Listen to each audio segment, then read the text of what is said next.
Hello student, पिछले class में हमने आपको बताया था कि अगर एक से ज़्यादा कायरल कार्बन होने लगे तो अगर उसमें पीओएस या सीओएस हो, प्लेन ऑफ सिमेट्री या सेंटर ऑफ सिमेट्री मिले, तो ऐसे कंडीशंस में हम उसको मेसो कंपाउंड्स बोलते हैं। अगर नहीं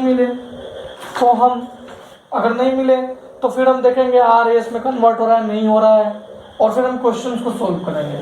ठीक है, एक क्वेश्चन बनाते हैं, हम एक एग्जांपल सोल्व करते हैं, फिर आज का नया कंसेप्ट सीखेंगे जिसमें डायस्टेरियोमर्स पढ़ेंगे। ठीक है, अब देखिए CH3 Cl H OH H OH H Cl H CH3। जरा बताना कि ये मीजो है कि एनेंटियोमर है। देखो ये सारे काइरल हैं, तो एक से ज्यादा काइरल कार्बन तुम्हें दिखाई दिया? हाँ दिखाई दिया। क्या तुम्हें ये पीओएस दिखाई दे रहा है बच्चों? क्या ये पीओएस आपको दिखाई दे रही है? हाँ दिखाई दे रही है। तो जब इसमें पीओएस भी है, एक से ज्यादा काइरल कार्बन भी है, तो ये बन जाएगा मीजो कंपाउंड्स। मैंने मीजो कंपाउंड्स के बारे में आपको बताया था कि मीजो कंपाउंड्स वो है जिसमें इंटरनल कंपनसेशन होता है। मीजो कंपाउंड्स क्या है बच्चों? जिसमें इंटरनल कंपनसेशन हो। ठीक है, यहाँ तक हम पढ़ चुके हैं। आज हम डिफरेंट चीजों के बारे में पढ़ेंगे, मगअप करेंगे, लेकिन एक नया चीज आएगा बस, वो है डायस्टेरियोमर्स। ठीक है, चलो ओके, ये लिख लेना। ठीक है, देखो बच्चों, अब एनेंटियोमर के बारे में हमने क्या पढ़ा? एनेंटियोमर्स के बारे में क्या पढ़ा? नॉन सुपर इम्पोजेबल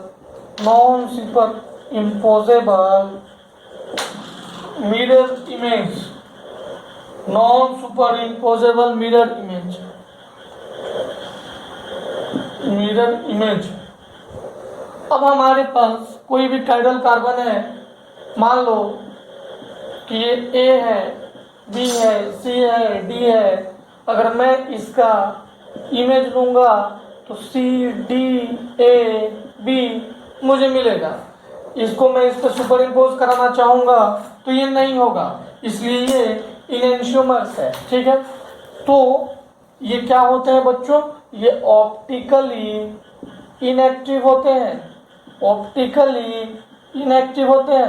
ठीक है, एक कंपाउंड ऑप्टिकली एक्टिव होता है, लेकिन अगर इन दोनों को देखेंगे तो ये ऑप्टिकली इनएक्टिव होगा, लेकिन एक ऑप्टिकली एक्टिव होगा। ये इसको अकेले देखोगे तो ऑप्टिकली एक्टिव।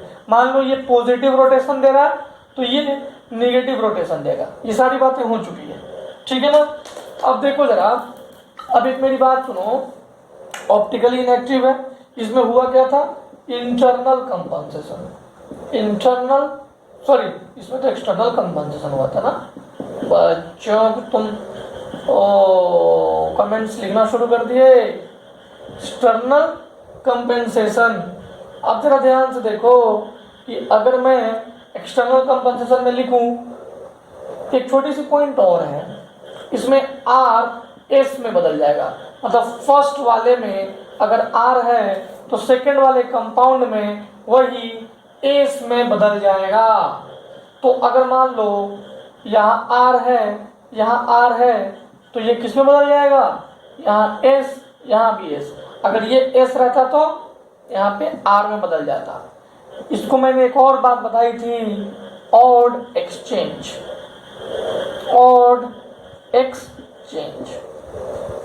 एक्सचेंज से इनेंटियोमर आता है बच्चों। अब बारी है मेसो कंपाउंड्स की। मैं यहाँ लिखता हूँ मेसो कंपाउंड्स। बच्चों मेसो कंपाउंड्स क्या बताया था मैंने?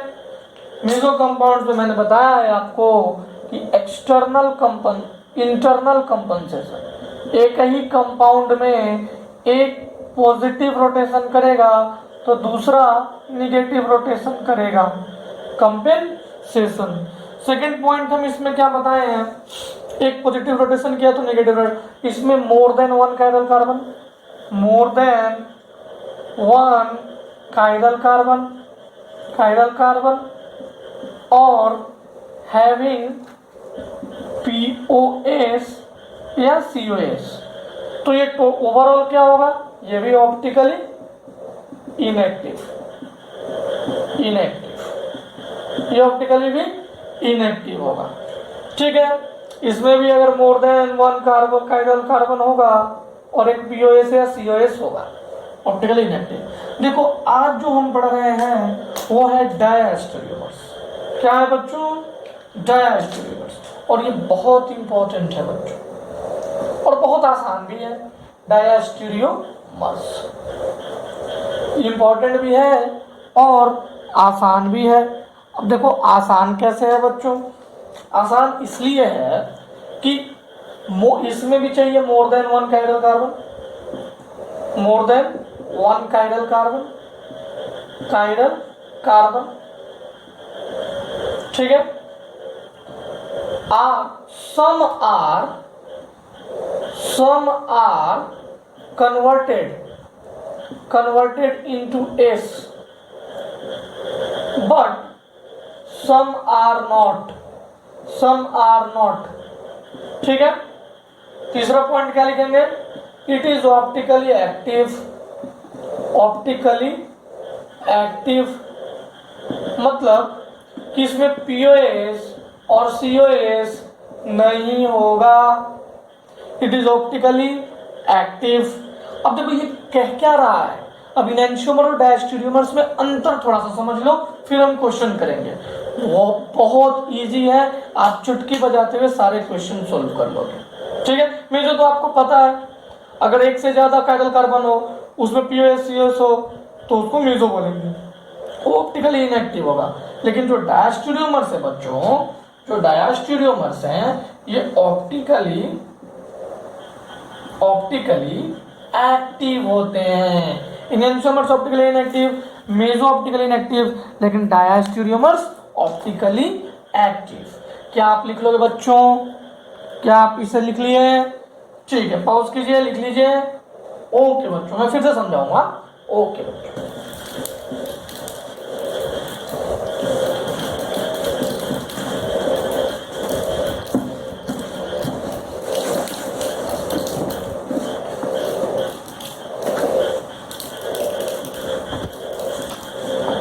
अब मेरे कुछ इंपॉर्टेंट क्वेश्चंस हैं। एक छोटे सा चीज बताता हूँ, देखो जैसे मान लो यहाँ CH3 है, ये OH है, A है, B है, C है, D है, CH3, ये सारे डिफरेंट हैं, ठीक है। तो देखो मान लो कि यहाँ R आया, यहाँ S आया। अगर ये नया कंपाउंड बनाऊं मैं, इसका मिरर इमेज लूं, इसका मिरर इमेज लूं, और ये आ गया A B D C CH3। अब ये R जो है ना वो S में बदल गया, और जो S है ना वो R में बदल गया। तो ये मिरर इमेज है, और R S में, R कन्वर्टेड इनटू S, और दूसरे वाला का S R में कन्वर्ट हो गया। फुल कन्वर्जन हुआ, तो इसको बोलेंगे इनैंशियोमर, ठीक है। लेकिन अगर मान लो कि कोई दूसरा है, यहाँ CH3 लो, यहाँ E F G H है, ये CH3, मतलब कुछ भी लग सकता है, ये कुछ भी लगा है, बस मैं एज सच आपको बता रहा हूँ। अगर मैं यहाँ पे बोलूँ कि ये R है, ये S है, लेट ले रहा हूँ मैं समझाने के लिए, ये भी लेट लिया मैंने समझाने के लिए। इसका मिरर इमेज लूँ, मैं, तो जरा देखना क्या होगा, जरा देखना। F E CH3 H G CH3। अब जरा देखना, अगर ये मान लो एक कन्वर्ट हो गया और एक कन्वर्ट हो गया R S में, और दूसरा S का S ही रह गया, कन्वर्ट नहीं हुआ, मतलब कुछ तो हुआ, कुछ वैसा ही रह गया, वैसा ही रह गया। अगर ऐसा है तो उसको हम डैश स्टीरियोमर्स कहेंगे। ऐसा है तो हम उसको डैश स्टीरियोमर्स कहेंगे। तो एक और बात क्लियर हो गई बच्चों कि डैश स्टीरियोमर्स में मैं जितनी बात लिखाया था साथ में ये भी लिख दो कि it has more than one chiral carbon, वो तो मैंने लिखवाया था, but they are not mirror image of each other. मतलब ये भी नॉन सुपर इम्पोजेबल है। अगर मैं इन दोनों का मिरर इमेज लूं तो ये सुपर इम्पोज नहीं करेगा। पहली बात नहीं करेगा, यानी डैश ट्यूमर्स के भी मिरर इमेज सुपर इम्पोजेबल नहीं है। ये बिल्कुल इनएंशियोमर जैसा है, बट टोटल आर एस में एस आर में कन्वर्ट होता था। इनएंशियोमर डैश ट्यूमर्स नहीं होता है, डैश ट्यूमर्स नहीं होता है। इनएंशियोमर ऑप्टिकली एक्टिव होता है, इनएक्टिव होता है। डैश ट्यूमर्स ऑप्टिकली एक्टिव होता है। ठीक है प्यारे बच्चों, अब हम कुछ क्वेश्चंस करेंगे। क्वेश्चन में आप इजीली बता दोगे कि कौन क्या है। ओके ओके बच्चों, दो तीन चार क्वेश्चन करेंगे, इससे आपको सारा कॉन्सेप्ट क्लियर हो जाएगा। मिटा दूं मैं, स्क्रीनशॉट ले लो। Okay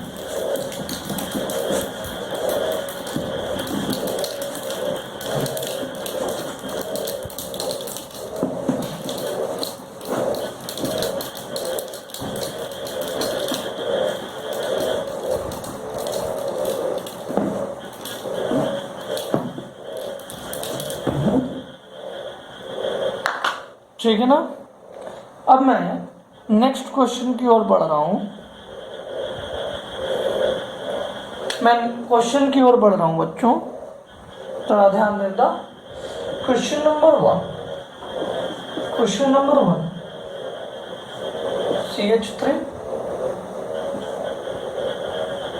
CH3 Cl H Br H Cl H Br H। ठीक है, और एक इसी में एक और कंपाउंड है Cl H Br H CH3 CH3। इसका मिरर इमेज हो तो आपको दिख रहा है। कंपाउंड ए है, कंपाउंड बी है। पूछा गया है A and B are first option enantiomers, enantiomers. Second identical, third dia, fourth meso, fourth meso. ऐसा ही क्वेश्चन आता है और ये क्वेश्चन बहुत इजी है, मुझे उम्मीद है कि तुम कर लोगे। देखो इसमें कोई पीओएस है, जरा देखना कोई पीओएस है, पीओएस नहीं है। मिरर इमेज दिया है, पीओएस सीओएस नहीं है। चलो अब मुझे जरा बताओ यहाँ का कन्फिगरेशन बताओ। नंबर 1 दूं इसे, 2 दूं इसे, 3 दूं इसे। Fourth position horizontal, horizontal fourth position clockwise rotation S 1 2 3। ये देखो anticlockwise fourth position horizontal anticlockwise R. देखो बच्चों दिख गया आपको, ये एस है, ये काइरल कार्बन और इस काइरल कार्बन के क्रॉस आर है। आपने देखा, इजी है। अब जरा इसको देखो, नंबर 1 इसे दिया, नंबर 2 इसे दिया, fourth position horizontal anticlockwise R. जरा देखना 1 2 3 clockwise HCS fourth position clockwise rotation S. जरा देखो क्या एस से आर में गया, यस। आर एस में गया, यस। जब ऐसा हो तो इनएंशियोमर्स, जब ऐसा हो तो इनएंशियोमर। क्या मैं एक और क्वेश्चन आपको बताऊं, क्या मैं एक और क्वेश्चन आपको बताऊं या आप खुद से कर लोगे? एक और क्वेश्चन बताऊं या खुद से कर लोगे? चलो एक और क्वेश्चन, ये आपको खुद से ट्राई करना है। Cl H H Br, ठीक है, CH3 CH3। अच्छा इसका मिरर इमेज ले लूं क्या? इसका मिरर इमेज ले लूं क्या मैं? ठीक है, Cl H H Br CH3 CH3। ठीक है, इस क्वेश्चन को बनाओ, बहुत इजी है। आप पाउज करके इस क्वेश्चन को ट्राई करो। करना क्या है, आरएस कन्फिगरेशन निकालना है। पहले देख लो पीओएस सीओएस है, मैं देखो पीओएस नहीं है, सीओएस भी नहीं है। आप अगर इसको इस प्रोजेक्शन पे ले जाओगे तो आप देखोगे कि इसके पास, अरे बी आर और एच डिफरेंट है, डिफरेंट है तो बॉन्ड लेंथ डिफरेंट होगा, बॉन्ड लेंथ डिफरेंट होगा तो सीओएस कैसे होगा? सीओएस के लिए एक पॉइंट होगा जिसके अलोंग सभी लोग सेम डिस्टेंस पे हो, तो नहीं है, पीओएस भी नहीं है। तो ये कंफिगरेशन करो 1, ये 2, 1 2 3 घुमाया एच सी एस, हॉरिजॉन्टल पे fourth position, clockwise rotation S. ये कर लोगे, ये 1, ये 2, ये 3।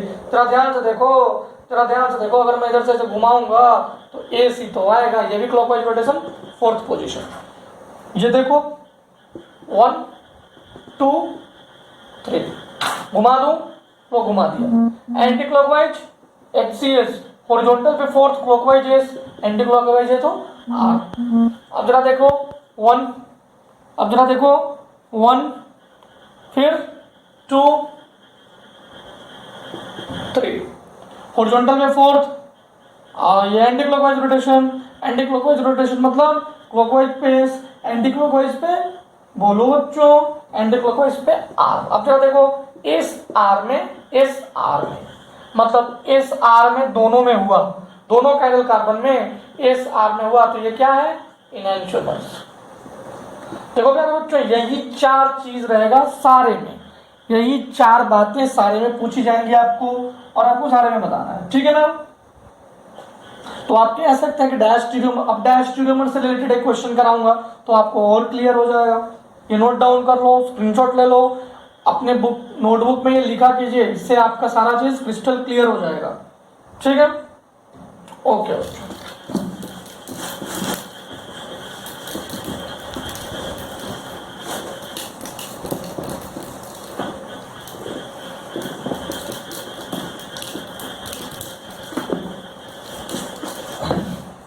बच्चों, मैं आपको स्टीरियो सेंटर के बारे में पढ़ाया था। एक्चुअली वो स्टीरियोजेनिक सेंटर है स्टीरियो सेंटर, उस ज्योमेट्रिकल आइसोमर्स तक स्टीरियो सेंटर ही है वो, आप वहां तक स्टीरियो सेंटर ही मानना। लेकिन आने वाले समय में मैं आपको बताऊंगा कि कैसे वो स्टीरियोजेनिक सेंटर है। जैसे सी डबल वन, जब ऑप्टिकल भी पढ़ लेंगे, ऑप्टिकल का कायरल सेंटर पढ़ लेंगे, तो कायरल सेंटर ऑप्टिकल का, स्टीरियो सेंटर उसका, दोनों को मिक्स करके स्टीरियोजेनिक सेंटर कहते हैं, और टोटल स्टीरियो आइसोमर्स निकालेंगे दोनों को मिक्स करके, ठीक है? चलो अब आ जाते हैं नेक्स्ट क्वेश्चन पे, आ जाते हैं बच्चों। देखो CH3 Cl H Br H CH3 CH3 Cl H Br H CH3, वही बातें पूछी गई है। इनके बीच का रिलेशन क्या है? रिलेशन क्या है? रिलेशन तो बताओगे ही ना, इन दोनों के बीच में रिलेशन क्या है? एग्जाम्पल 1 और एक और एग्जाम्पल ले लेते हैं, example 2, CH3 Cl H Br H CH3। ये मिरर इमेज होगा इसका, देखो, नहीं मिरर इमेज नहीं है, नहीं मिरर इमेज। और अगर मैं इधर कर दूं CH3 Cl H H Br CH3, निकाल लोगे? निकाल लोगे? पहला तो बन गया होगा, फर्स्ट क्वेश्चन तो बन गया होगा, बहुत इजी है। ये कायरल, ये कायरल है, इसको दिया 1, ये 2, फोर्थ पोजीशन पे अपना ये है क्लॉकवाइज रोटेशन HCS, ये शॉर्ट ट्रिक याद रखना, HCS, HCF एलसीएम निकालते हो ना, वैसे ही HCS F की जगह मैंने S लिख दिया, HCS clockwise rotation, clockwise rotation, S configuration 1 2 3 1 2 3, anti clockwise fourth position पे ये हाइड्रोजन R, ये देखो 1 2 3, देखो ये क्लॉकवाइज रोटेशन फोर्थ पोजीशन पे हॉरिजॉन्टल पोजीशन पे फोर्थ पोजीशन, ये देखो क्लॉकवाइज रोटेशन S, ये देखो 1 2 3, फिर से क्लॉकवाइज रोटेशन तो एस। देखो एक एस तो एस में गया, रह गया, दूसरा आर एस में गया, मतलब एक तो बदल रहा है, एक वही रह रहा है, इसको कहते हैं डायास्टीरियोमर्स। डायास्टीरियोमर्स। इस क्वेश्चन को करो, इस क्वेश्चन को कीजिए, करो बच्चों, इस क्वेश्चन को करो। चलो मैं बताता हूं। नंबर 1 पहले इसका 1 2 3, फोर्थ पोजीशन पे हॉरिजॉन्टल है तो आर 1 2 3 1 2 3 एस क्लॉकवाइज रोटेशन। इसको देखो 1 2 3 clockwise rotation S fourth position पे है हॉरिजॉन्टल पे 1 2 3। ये देखो क्या है, ये भी क्लॉकवाइज है एस। चलो देखो आर तो एस में बदला लेकिन एस एस में रह गया, इसलिए डाया। कर लोगे ऐसे क्वेश्चंस, कर लोगे ऐसे क्वेश्चंस, कर लोगे बच्चों। अब मैं एक और क्वेश्चन बताता हूं, 2 क्वेश्चन और करेंगे, इसके बाद हमारा सेशन ओवर हो जाएगा। 2 क्वेश्चन और करते हैं, बहुत इंपॉर्टेंट क्वेश्चन। इसमें से एक क्वेश्चन एम्स में आया हुआ क्वेश्चन है, प्रीवियस ईयर क्वेश्चन है, इसलिए आप अच्छे से ध्यान लगा के सुनिएगा। ओके बच्चों, ये दोनों आपको करने हैं। ओके, पॉज करके आप लिख लीजिएगा, पॉज करके आपको क्वेश्चंस को ट्राई करने हैं बच्चों, आपको पॉज करके क्वेश्चंस ट्राई करने हैं, ठीक है ना। ओके बच्चों,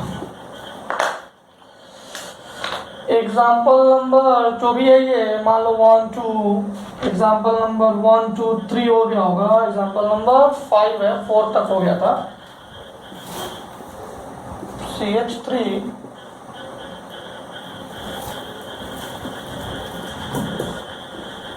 ठीक है, मैंने एक और बढ़ा दिया, देखो मैंने एक और ब्रांच बढ़ा दिया, मेरी मर्जी, मैं जितना भी बढ़ा दूं।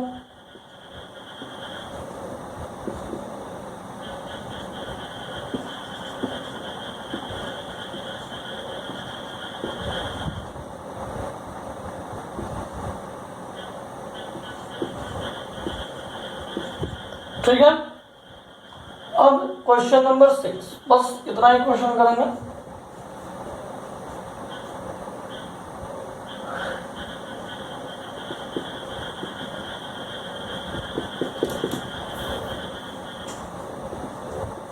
ये बहुत इंपॉर्टेंट क्वेश्चन है, ऐसा क्वेश्चन आ जाता है बच्चों, ऐसा क्वेश्चन आ जाता है, इसलिए प्लीज सीरियसली लीजिए।